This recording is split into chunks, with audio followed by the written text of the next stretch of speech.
Program activated. Attention everyone, the unpleasant noise you are about to hear coming from your radio is not a mistake.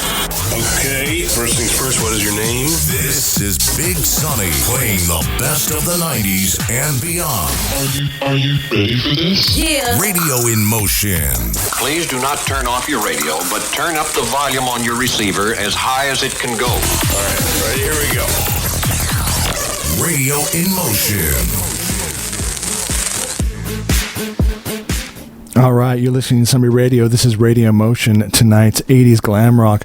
We've got more big hair, leather, and eyeliner than a drag show.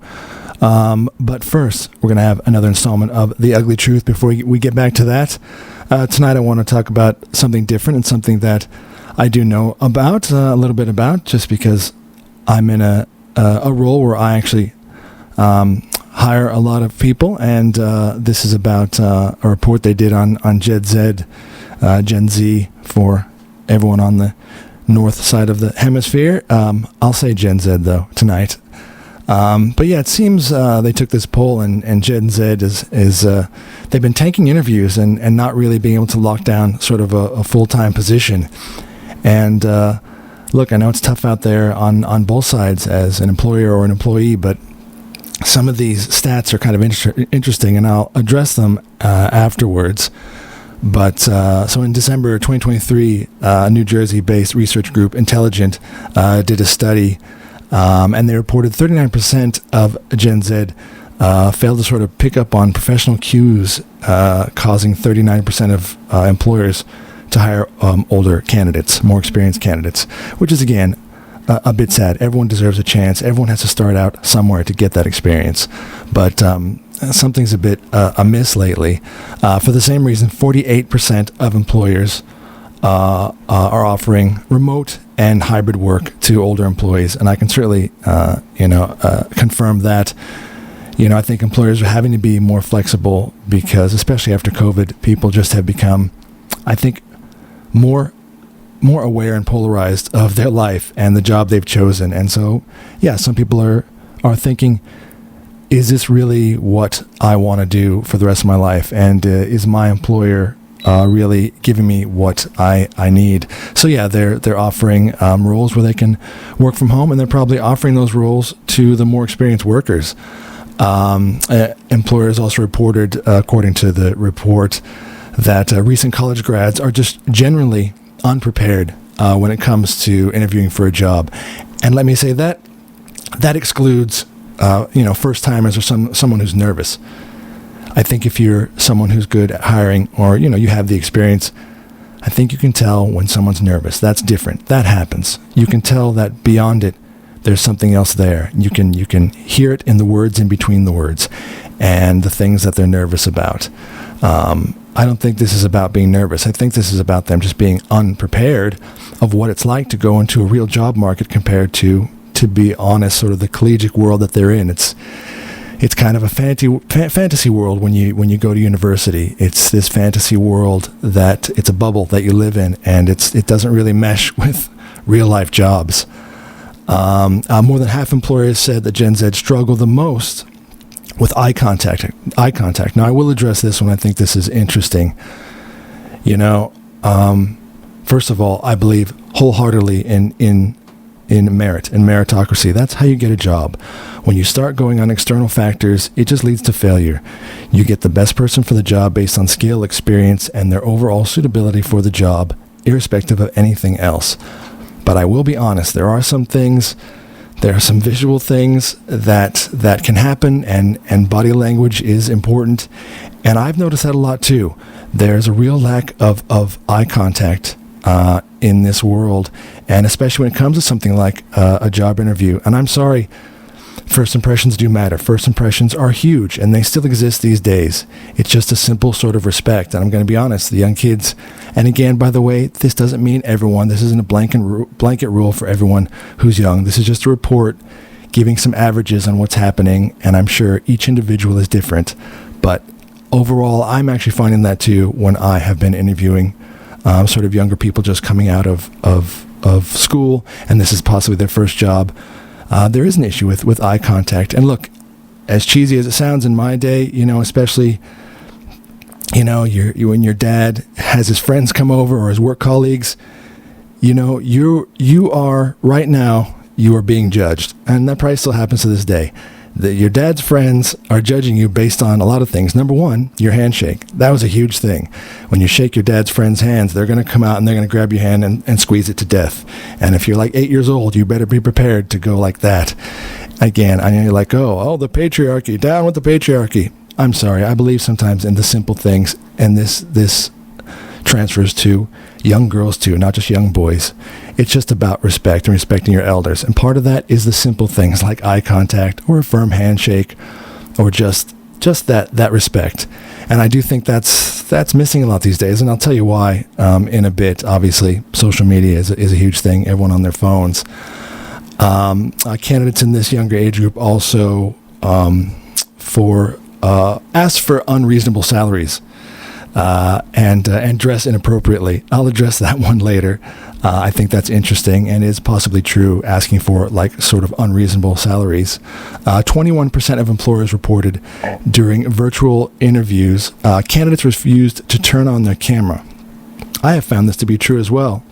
Again, I think that's a simple thing and a first impression thing. I'm not saying in every situation, maybe the camera didn't work. Okay, this happens. Technology is fallible. But I do believe sometimes there are people, they don't want to face it. Even virtually, even remotely, they can't face the camera because they know someone's on the other end.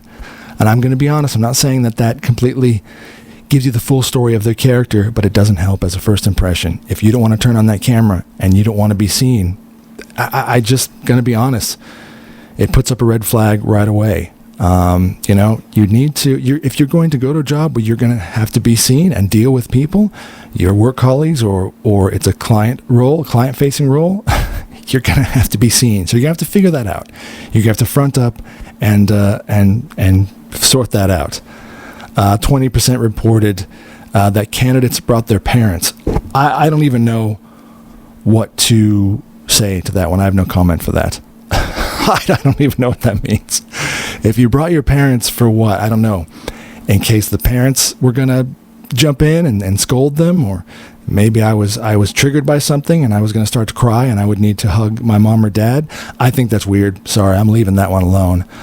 58% said that they got offended too easily. Look, I think that's just the world today. Everyone's so easily triggered.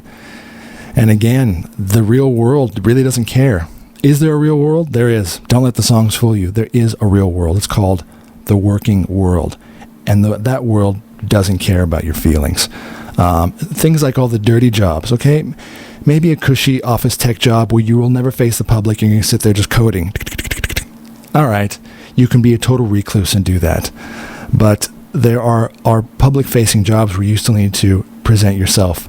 And there's also the dirty jobs like someone down in a mine or the electrician up on an electric pole and during a storm, rescuers out there, a fireman, someone during a flood or a fire. These jobs really don't care if you get offended because your job is to do the job at all costs, at any cost. They're saying overall Gen Z seem to be unable to handle their workloads, and 60% of them are late. I'm going to be honest, I can attest to that one too. Just be on time. The job starts at a certain time. My car broke, the train broke, this was late, my dog ate my homework. These things just don't fly as you get older. And it's, I'll be honest, I feel like we reward bad behavior these days. It's a trend. We reward bad behavior. I thought you were supposed to reward good and respectful behavior, like showing the respect of showing up on time for your job. That's a little thing, yeah? So let me talk about the thing with parents. So some of the things that they attributed to this might be, they said bad parenting. That's kind of harsh, but I'm not going to lie. Some of that's probably true. Everything you are does start in the home, and you are shaped by your parents. And by the way, I don't care if you have two moms, two dads, a mom and a dad, whatever you have, one mom, one dad. I'm just going to say this. I think it does help if you did have two parents, a mom and a dad, or a mom and a mom, whatever. I'm just saying it's a tough gig being a single mom or single dad in general, because one child or multiple, you need to divide and conquer. So already I think you're on the back foot there, and that's a tough one. So I think, yeah, it probably would help to have two parents so they can give you that balance from their experience. It's all about passing on their experience. Talking about salaries, I think that one's interesting. Demanding unreasonable salaries. Look, we live it used to be everyone wanted their 15 minutes of fame. Now I say they want 5. Everyone's going to get their 5 because there's more people trying to grab that piece of the pie. I get it. Things are getting expensive. It's getting tough out there. But there's this feeling sometimes of not wanting to put in the work. Sometimes the direction you're on is going to take a while. Your career, that job, whatever it is you're struggling for, it's going to take a while. Everyone wants to be this TikTok star overnight. They want to make big money instantly. If you have an idea and the brains to do that, of course pursue that. But just know in the meantime, you may have to have a regular job, and that may also, the people who hired you for a certain reason, and you should respect them by doing that job. So I think they're asking for unreasonable amounts of money because they just don't want to be there. They just want to get it over with quick, and that's not always possible. And that's weird that we live in that world. I hate to bring this up, but what's the incentive sometimes? I guess for young people, if they could go on, a girl could go on OnlyFans and make millions. I know that sounds horrid, but it's true. I'm not knocking anyone that does it, but I'm just saying if that's the path you wanted to take, that's fine for you, but I don't think that's for everybody. And let me also say, young women can go on OnlyFans, but it's not the same for guys. I'm just saying it's a bit of a double standard there because even I dare say it's easier for a girl to make money on OnlyFans than a guy. But again, look, those are get quick, rich quick sort of things, and that's not the way to go. The other thing they said may have attested to this poll that they took is the COVID lockdowns. I will say that's certainly a contributing factor. It is very possible. Returning to society after being locked down for a couple years, for real, after saying you can't leave your home and your whole world was just literally on your phone. Bad enough that the younger generation, including all of us, we're on our phones constantly. But during COVID lockdowns, there was no way to be social because you couldn't be social. So imagine the younger kids who were just getting into that point where they were starting to learn to be social, and that was closed off to them, and now they're just thrown back into society. Yeah, that's probably a contributing factor, and it's not a good one. The other thing is they're saying, what's the incentive to work as far as is the American dream dead, or the Australian dream, or just the dream to own your own home and to build wealth of your own?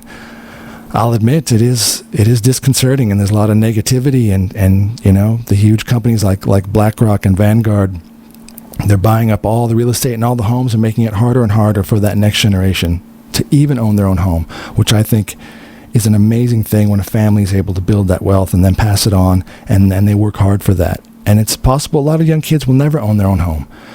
So their incentive is, what's the point? Why?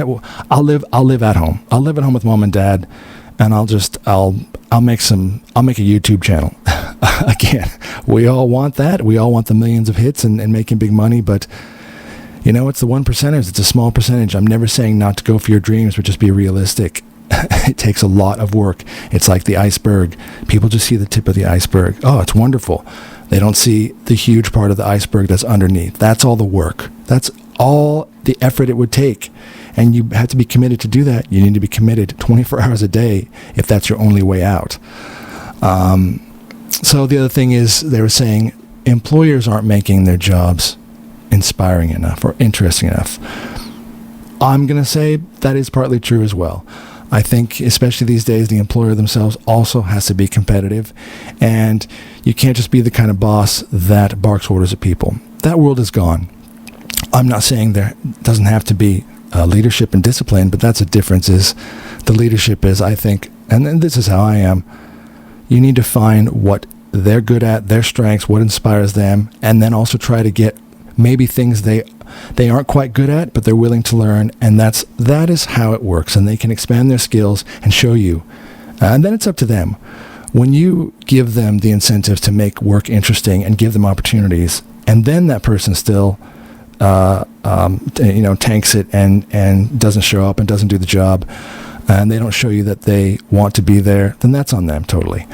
But yeah, the employers, they have to come to the party as well too. I believe that. And then the last one, of course, I left to last. Yes, the world of social media.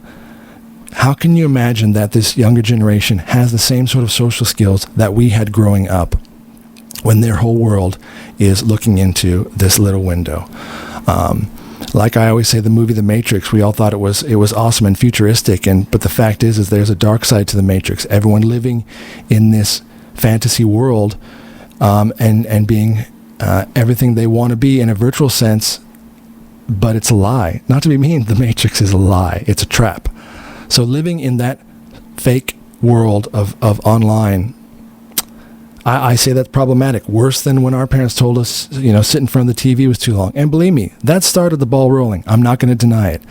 I grew up with TV, and that was another way to disconnect from the people around you, your friends, your family. 100%. Don't deny that. I'm not saying TV was evil. I'm just saying phones now and any devices, iPhones, iPads, that's just the evolution of the TV. And it's just, exponentially, it's a whole different world. At least the TV, you had to switch channels, and if there was nothing on, you might still go outside. There's nothing on. I'll get on my bike and go outside and ride with my friends. At least I had that. I'll be honest. We would go out and we would go on adventures because there'd be nothing on TV. But now, their adventures are here. They're doing everything on the phone, and I don't think that helps lead someone who needs to develop those skills, because I'm sorry to say, it's not just about young kids. People's prefrontal lobes aren't even developed till they're in their 20s. The fact is we're sort of staying younger longer. So yes, there's people in their 20s who still really haven't had the opportunity to develop those skills, and that's a bit sad. So look, I don't know what the takeaways are. Put the phone down once in a while. Learn to interact with people beyond just your small clique. That includes your family, friends of your family. You've just got to learn those social skills. And for parents, you need to still pass on those skills. You can't just let their whole world be on the phone. You need to show them that one day you're going to have to go for an interview, and whether it's a virtual interview or in person, first impressions and impressions in general, they do count. So, look, that's my quick take on the ugly truth, and there's always hope. There's always hope. It's not all bad, but let's hope for the best in the future of the human working force before AI takes over, because that's coming, let me tell you. All right, more coming up tonight on Sunbury Radio, 99.3 FM. You're listening to 80s glam rock on Radio Motion. More great songs after a word from our sponsors.